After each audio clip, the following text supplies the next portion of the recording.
Let's put aside all the ugly and awful elements of what happened in Ferguson for a moment and talk about the media. Night after night, we all watched journalists from new and old media struggle to simply report on what was happening there. It did not go well. There's long been an unholy alliance between the police and the media. The media needs police to feed them stories. This may come as a shock to you, but it's not magic that reporters show up at the scene of breaking news. Somebody has to tell them. Then there are the police press conferences, using that bizarre passive voice and the jargon of plausible deniability only a police officer could love. They provide the official details, and that creates the myth of the story. This is the lifeblood of news.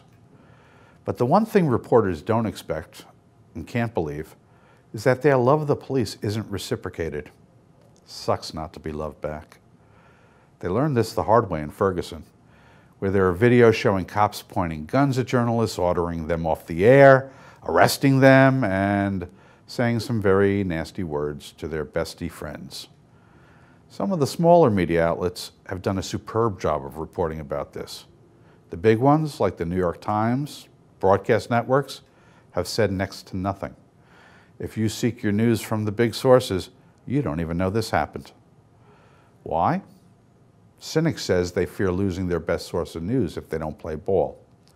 So the First Amendment and all that beloved journalistic integrity goes out the window the minute the cops point a gun.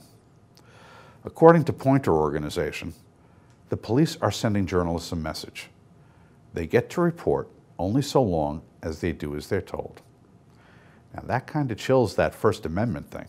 Others believe that it has more to do with controlling the flow of information out of Ferguson, which had not been kind to the police at all.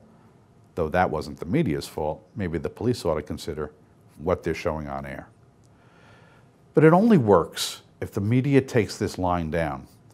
The pen is mightier than the sword. But does the pen have the guts to go face to face with assault weapons? State Police Captain Ron Johnson says it wasn't intentional. They just couldn't tell the journalists from the people they're supposed to treat like dirt. Think about that one. You might suspect that the media, at least this time, would get riled enough to come out and fight for their right to report. You might. But aside from the ones who had the misfortune of getting arrested, most are more than happy to lay low, not piss off the cops any more than their mere presence does already. Apparently, the only thing scarier than regurgitating police-fed news is having nothing to report at all. It's not like the cops are really going to shoot them, right?